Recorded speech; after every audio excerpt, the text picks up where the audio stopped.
Hello everyone, this is happy और आज की मूवी जो मैं एक्सप्लेन करने वाला हूँ उसका नाम है द वुल्फ मैन। ये कहानी है सन 1891 के इंग्लैंड के ब्लैकमूर गांव की, जहाँ पूर्णमासी की रात को हम बेन नाम के एक आदमी को देखते हैं जो जंगल में किसी आवाज़ का पीछा कर रहा था। तभी अचानक से उसके सामने भेड़िए जैसा दिखने वाला एक दरिंदा आता है और उसे बड़ी बेरहमी से मार देता है। अब सीन शिफ्ट होती है और हमें मिस ग्वेन को दिखाया जाता है जो कि बेन की फियेंसे है। मिस ग्वेन बेन के बड़े भाई लॉरेंस को उसके गुमशुदा होने की खबर एक चिट्ठी के जरिए भेजती है। लॉरेंस की खुद की एक थिएटर कंपनी है और काम के सिलसिले में वो अभी लंदन में है। दरअसल वो बचपन से ही अपने घर से दूर रहा है, पर जब उसे अपने भाई के गुमशुदा होने की खबर मिलती है तो करीब 25 साल के बाद वो अपने घर टेलबर्ट हॉल पहुंचता है। यहाँ आते ही उसके पिता सर जॉन उसे बताते हैं कि कल बेन की लाश चर्च के सामने एक गड्ढे से मिली थी। लॉरेंस बेन की लाश देखने के लिए जाता है। बेन के शरीर पर कई डरावनी और हैवानी जख्म थे, जिसे देखकर वो काफी डर जाता है।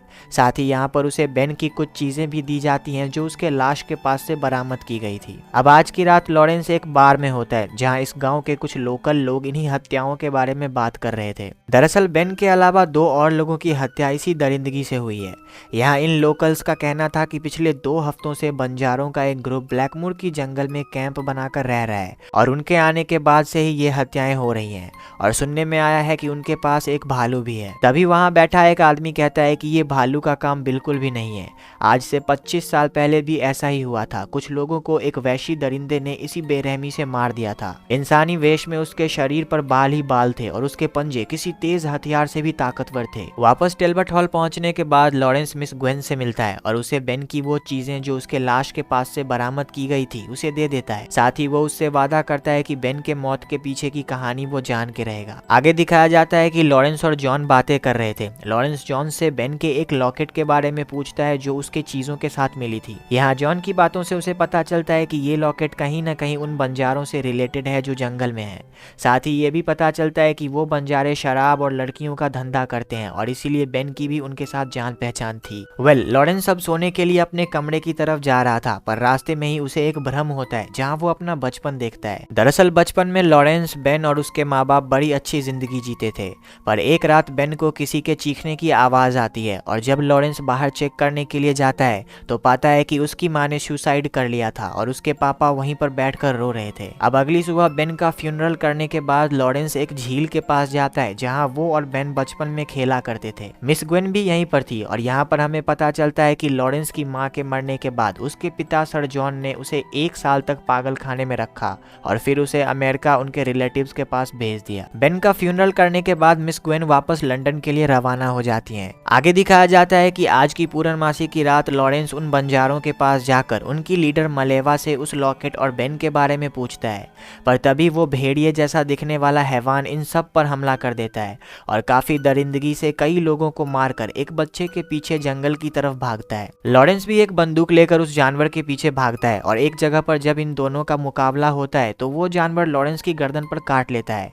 वो इसे मार ही देने वाला था कि वो बंजारे आकर इसे बचा लेते हैं और मलेवा के पास इलाज के लिए लेकर जाते हैं। मलेवा जब लॉरेंस के जख्म सिल रही थी तब उसकी साथी उससे कहती है कि उस जानवर ने इसे काट लिया है और अब ये भी वैसा ही बन जाएगा। इससे पहले कि ये दूसरों को मारे हमें इसे मार देना चाहिए। मलेवा उससे कहती है कि ये अब भी एक इंसान है और हम इंसानों को बिल्कुल नहीं मारते, केवल वही इसे आजाद कर सकता है जो इससे बहुत प्यार करता होगा। अगली सुबह मलेवा लॉरेंस को लेकर टेलबर्ट हॉल जाती है। सर जॉन एक अच्छे डॉक्टर से लॉरेंस का इलाज शुरू करवाते हैं। साथ ही मिस ग्वेन भी ये सब सुनकर आधे रास्ते से वापस लॉरेंस की देखभाल करने के लिए लौट आती है। अगले कुछ ही दिनों में लॉरेंस के घाव खुद ब खुद भर जाते हैं और उसके हाथ पहले से ज्यादा मजबूत हो चुके थे। ठीक होने के बाद एक रात लॉरेंस सर जॉन का देखभाल करने वाले उनके सिख नौकर सिंह से बातें कर रहा था और यहाँ उसकी नजर एक डब्बे पर पड़ती है जिसमें कई सारी चांदी की गोलियां थी। दरअसल इन चांदी की गोलियों का इस्तेमाल बड़े बड़े भेड़ियों को या फिर बड़े बड़े जानवरों को मारने के लिए किया जाता है। अगली सुबह इंस्पेक्टर फ्रांसिस ब्लैकमूर में हाल ही में हुई हत्याओं के तहकीकात के लिए लॉरेंस से मिलते हैं और यहाँ उनकी पूछताछ से हम समझ पाते हैं कि इन हत्याओं के लिए वो लॉरेंस को सस्पेक्ट मान रहे हैं, क्योंकि उसका इतिहास उन्हें ये बताता है कि बचपन में उसने कई दिन पागल खाने में बिताए हैं और हो सकता है कि वो अब भी पागल हो। आगे दिखाया जाता है कि लॉरेंस और मिस ग्वेन नदी किनारे होते हैं और यहाँ हम देख पाते हैं कि अब इन दोनों के बीच काफी अच्छी दोस्ती हो चुकी है। तभी लॉरेंस को कुछ घोड़ों की आवाज सुनाई पड़ती है। दरअसल कल पूर्णमासी की रात है और चर्च के लोगों का कहना है कि लॉरेंस को उस भेड़िए ने काटा था, इसीलिए कल रात वो भी एक भेड़िया बन जाएगा और इससे पहले कि वो ब्लैकमूर के लोगों को मारे, ये लोग इसे पकड़कर अपने साथ ले जाने की कोशिश करते हैं। पर सर जॉन की मदद से लॉरेंस बच जाता है और वो लोग वापस चले जाते हैं। आगे दिखाया जाता है कि लॉरेंस के लक्षण बिल्कुल भी ठीक नहीं थे। वो काफी डरावनी नजरों से मिस ग्वेन के गले को घूर रहा था। अब कहीं ना कहीं उसे भी एहसास होने लगा था कि लोगों की बातें सच है, कल वो एक भेड़िए में तब्दील हो जाएगा। इसीलिए आधी रात को ही वो मिस ग्वेन के कमरे में जाकर उससे कहता है कि ये जगह अब तुम्हारे लिए सेफ नहीं है, और इतना कहकर वो उसे वापस लंदन के लिए तभी रवाना कर देता है। अब अगले दिन का सीन दिखाया जाता है। गांव के सभी लोग अपने अपने घर के खिड़की दरवाजे अच्छे से बंद कर रहे थे, क्योंकि उन्हें यकीन है कि आज की पूर्णमासी की रात वो भेड़िया फिर से इन सब पर हमला करेगा। उधर चर्च के लोगों को दिखाया जाता है जो जंगल में उस भेड़िए को पकड़ने के लिए जाल बिछा रहे थे। वहीं इंस्पेक्टर फ्रांसिस भी आज की शाम ब्लैकमूर के बार में उस भेड़िए के आने का इंतजार कर रहे थे। दरअसल ब्लैकमूर के आधे से भी ज्यादा लोग इसी बार में शाम बिताते हैं, इसीलिए भेड़िए के यहाँ हमले करने के चांसेस काफी ज्यादा हैं। इंस्पेक्टर फ्रांसिस आज किसी भी हालत में लॉरेंस को रंगे हाथ पकड़ना चाहते हैं। वहीं हमें लॉरेंस को दिखाया जाता है जो शाम होते ही सर जॉन को चोरी छिपे कहीं पर जाते हुए देखता है। वो भी उनके पीछे जाता है और पीछा करते हुए एक तहखाने में पहुंचता है जहां उसके माँ की समाधि थी। सर जॉन लॉरेंस से कहते हैं कि दरिंदे को बाहर आने से कोई भी नहीं रोक सकता, वो बाहर आकर ही रहेगा, और इतना कहकर वो अपने आप को एक कमरे में बंद कर लेते हैं। उन्होंने खुद को कमरे में क्यों बंद किया वो आपको आगे पता चलने वाला है। जैसे ही जॉन खुद को बंद करते हैं कि तभी लॉरेंस धीरे धीरे एक वैशी भेड़िए में टर्न होने लगता है और थोड़ी ही देर में वो पूरी तरह से एक वेयरवुल्फ में तब्दील हो जाता है और अब वो हर एक के खून का प्यासा हो चुका था। लॉरेंस जंगल में जाता है जहाँ चर्च के लोगों ने उसके लिए जाल बिछाया हुआ है और यहाँ वो हर एक इंसान को बड़ी दरिंदगी से मार देता है। थोड़ी देर बाद इंस्पेक्टर फ्रांसिस जब यहाँ पर पहुँचते हैं तो यहाँ उन लोगों की लाशों के अलावा उन्हें और कुछ नहीं मिलता। अगली सुबह हम लॉरेंस को देखते हैं जो वापस इंसानी शरीर में लौट आया था। उसके कपड़ों पर खून ही खून लगे थे। इंस्पेक्टर फ्रांसिस और उनके साथी लॉरेंस को पकड़कर उसी पागल खाने में डाल देते हैं जहां उसे बचपन में डाला गया था। यहाँ पागल खाने में लॉरेंस के साथ बेहद टॉर्चर किया जाता है और कई दिनों के बाद सर जॉन लॉरेंस से मिलने के लिए आते हैं और यहाँ पर हमें मालूम पड़ता है कि सर जॉन खुद एक वेयरवुल्फ हैं। दरअसल 25 साल पहले जब सर जॉन इंडिया गए थे तो उन्हें वहाँ पर किसी पहाड़ी पर एक लड़के के होने का पता चला था जो किसी अजीब तरह के बीमारी से ग्रसित था। जब सर जॉन उससे मिलने के लिए पहाड़ी पर गए तो उन्हें उस लड़के ने काट लिया और उसके काटने के बाद ही वो एक वेयरवुल्फ बन गए और एक दिन पूर्णमासी की रात को उन्होंने गलती से अपनी पत्नी यानी कि लॉरेंस की माँ को ही मार दिया। उसके बाद से वो अपने आप को उनके नौकर सिंह की मदद से हर पूर्णमासी की रात तहखाने में बंद कर लेते थे।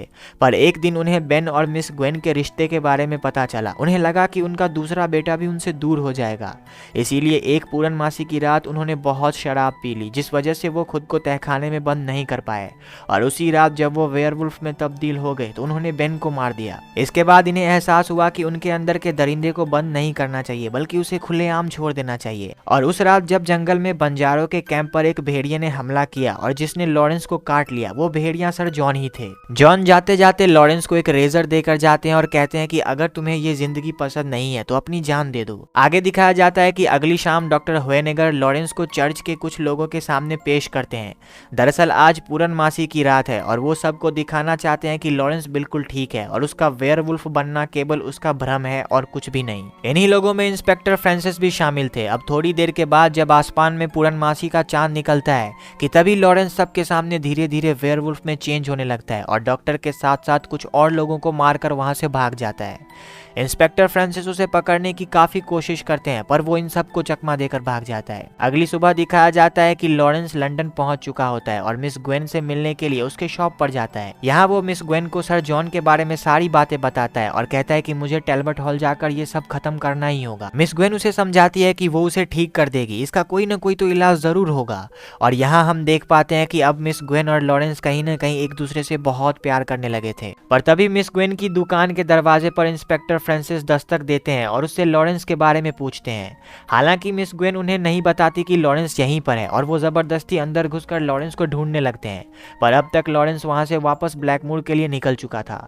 इंस्पेक्टर फ्रांसिस भी अपने लोगों के साथ ब्लैकमूर के लिए निकल जाते हैं। इधर मिस ग्वेन भी ब्लैकमूर के लिए निकल जाती हैं और कुछ दिनों तक ढूंढने के बाद मिस ग्वेन मलेवा उसी बंजारन से मिलती है जिसने जंगल में लॉरेंस का इलाज किया था। मिस ग्वेन उससे पूछती है कि लॉरेंस को कैसे ठीक किया जा सकता है।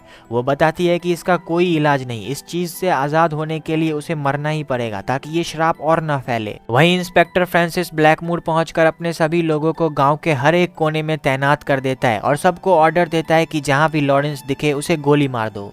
यहाँ इन सब की बंदूकों में वही चांदी की गोलियां हैं जिससे किसी हैवानी जानवर को मारा जाता है। उधर लॉरेंस भी शाम होते होते टैल्बर्ट हॉल पहुंच जाता है और यहाँ वो देखता है कि सर जॉन ने अपने नौकर सिंह को मार दिया था। वो सिंह के डब्बे से चांदी की गोलियां लेकर अपने बंदूक में लगाता है और अपने पिता को ढूंढने लगता है। अब जैसे ही उसे सर जॉन दिखते हैं कि वो उन पर गोली चला देता है और यहाँ पर उसे पता चलता है कि जॉन ने कई सालों पहले इन गोलियों में से बारूद निकाल ली थी। इसी के साथ एक बार फिर पूरनमासी का चांद आसमान में निकलता है और ये दोनों बाप बेटे वेयरवुल्फ में तब्दील होकर एक दूसरे के साथ लड़ने लगते हैं। इस लड़ाई के दौरान पूरे टैल्बर्ट हॉल में आग लग जाती है, पर अंत में लॉरेंस सर जॉन का सर धड़ से अलग करके उनके शरीर को आग में फेंक देता है और इस तरह से वो सर जॉन को मार देता है। तभी यहाँ पर मिस ग्वेन और इंस्पेक्टर फ्रांसिस भी आ जाते हैं। इंस्पेक्टर फ्रांसिस लॉरेंस को गोली मारने की कोशिश करते हैं पर मिस ग्वेन उन्हें रोक लेती है, पर यहाँ लॉरेंस इंस्पेक्टर पर हमला कर देता है और उसके गर्दन पर काट लेता है। मिस ग्वेन इंस्पेक्टर की गन लेकर जंगल की तरफ भागती है। लॉरेंस भी उसको मारने के लिए उसके पीछे भागता है और एक जगह पर जाकर वो मिस ग्वेन को पकड़ लेता है। ग्वेन लॉरेंस को शांत करने की कोशिश करती है और उससे खुद की पहचान करवाती है। लॉरेंस का दिमाग भी ग्वेन को पहचान लेता है और वो रुक जाता है, वो उसे नहीं मारता। तभी इंस्पेक्टर फ्रांसिस अपने लोगों के साथ लॉरेंस को ढूंढते हुए इधर आने लगते हैं और इससे उसका ध्यान इंस्पेक्टर और की तरफ भटक जाता है। अब सही मौके का इस्तेमाल करते हुए मिस ग्वेन लॉरेंस को आजाद करने के लिए इंस्पेक्टर की गन से उसे शूट कर देती है। शूट करते ही लॉरेंस वापस इंसानी शरीर में लौट आता है। यहाँ वो मिस ग्वेन को उसे आजाद करने के लिए थैंक यू कहता है और उसकी बाहों में ही अपना दम तोड़ देता है। हालांकि सर जॉन और लॉरेंस दोनों मारे गए हैं, पर अब भी ये गांव वेयरवुल्फ के दहशत से आजाद नहीं हुआ है, क्योंकि लड़ाई के दौरान लॉरेंस ने इंस्पेक्टर फ्रांसिस को काट लिया था और अगली पूरनमासी की रात वो भी एक वेयरवुल्फ में तब्दील हो जाएगा। इसी के साथ पूरनमासी के चांद को दिखाते हुए ये मूवी यहाँ पर खत्म हो जाती है। मिलते हैं अगले वीडियो में, तब तक के लिए हस्ता ला विस्ता।